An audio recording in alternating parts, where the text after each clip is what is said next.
बताया जा रहा है कि वहां पर जो आतंकी थे उन्होंने पहले कलमा पढ़वाया, जिसने कलमा नहीं पढ़ा उसको गोली मार दी। बताया जा रहा है कि वो सिर्फ हिंदू को टारगेट कर रहे थे।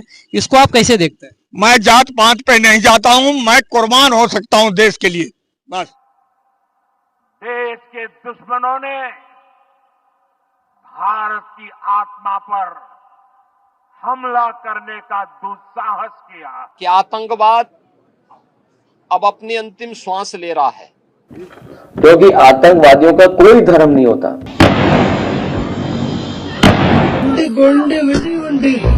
जम्मू कश्मीर के पहलगाम में 28 पर्यटकों को दर्दनाक मौत दी गई।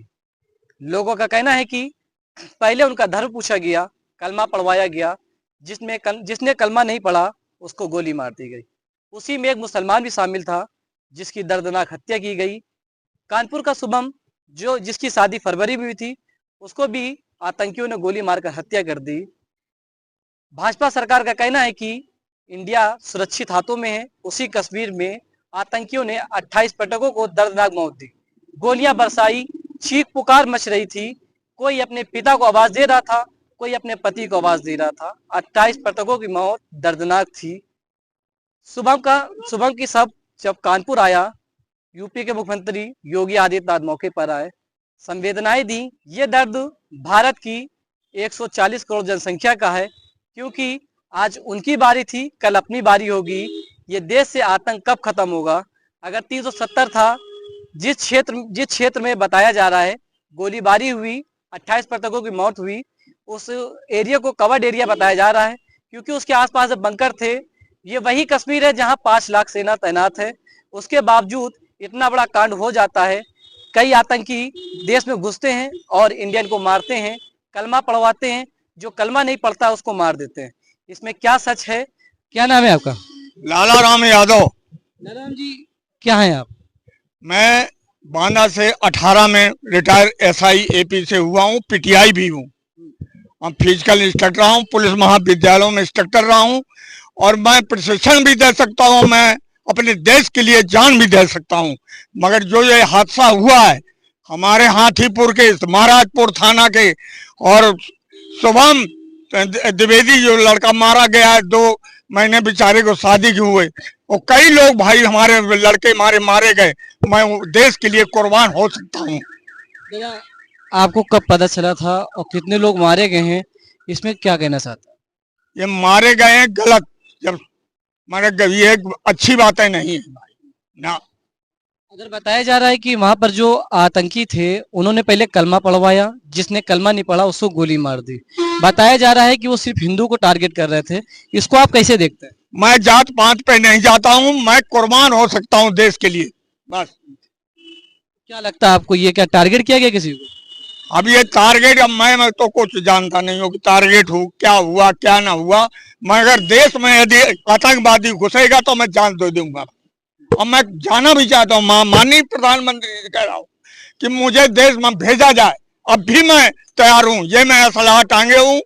ये मैं बात थाने में 10 बदमाश मारे थे, बात थाना अपने जयपुर आगरा में एसएसपी अजय राज शर्मा साहब, डीएम साहब ने मुझे ऑल इंडिया का लाइसेंस दिया है। अब भी मैं तैयार हूँ। अच्छा, इस पर क्या कहना चाहेंगे आप?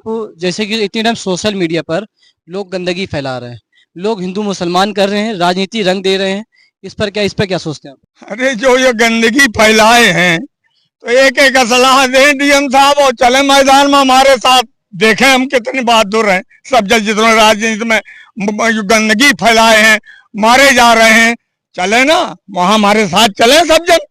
हम तैयार हैं मरने के लिए, शहीद होने के लिए, देश के लिए तैयार बैठे। ऐसे थोड़ो घर में घुसे रहो, राजनीति फैलाए रहो, ये गलत है। अच्छा, कितना कार्यकाल रहा आपका?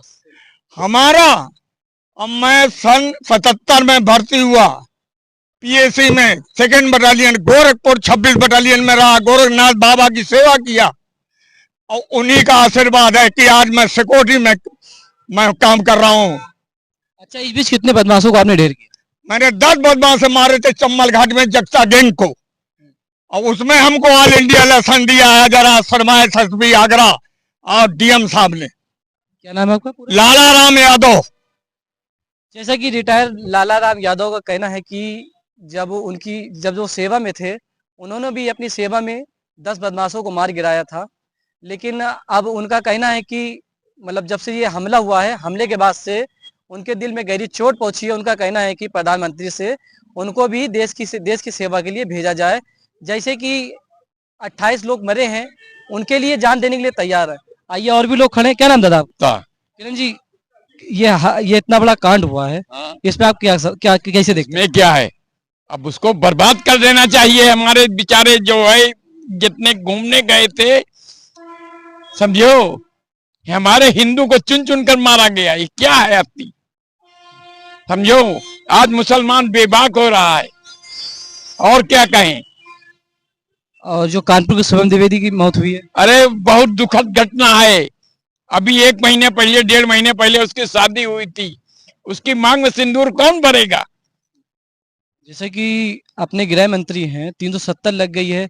हर बार वो दावा करते हैं 370 लगने के बाद हमारा देश सुरक्षित हाथों में। ऐसे कैसे सुरक्षित माने कि हमारे देश के 28 लोगों को मार दिया गया? हमारा देश सुरक्षित है, जो कर रहे हैं वो सही कर रहे हैं, लेकिन दुश्मन को कैसे मारा जाए, उनको एकदम भून देना चाहिए। जहां पर हादसा हुआ है, बताया जा रहा है वो सुरक्षित सेफ था। सुरक्षित कहाँ, वहां कोई था ही नहीं, वहां केवल सैलानियां थे। और वहां क्या था? तो सरकार को कैसा एक्शन लेना चाहिए इसमें? सरकार को एक्शन बहुत बड़ा ले रहे हैं और लेना चाहिए। क्योंकि ये एक 28 लोगों पर गोली नहीं है, ये हर भारतीय के ऊपर गोली है। ये दुनिया की गोली है, ये दुनिया पर गोली चली है। समझो, कुछ लोग भगे हैं, तो ये क्या तमाशा है? बेचारे आंसुआं भर रहे हैं, उनके पति को उनके सामने, पत्नी के सामने मारा गया है। क्या है? सलूट। ठीक है, जैसा कि यहाँ पर लोगों के अंदर आक्रोश है और लोगों का कहना है कि भारत सरकार ऐसा निर्णय ले जो कि हमेशा के लिए यादगार हो जाए, आतंकियों के अंदर डर पैदा हो जाए। अब देखना यह होगा कि सरकार इस पे कैसा कदम उठाती है। फिलहाल सरकार ने भी कई सारे ऐसे निर्णय लिए हैं पाकिस्तान को लेकर।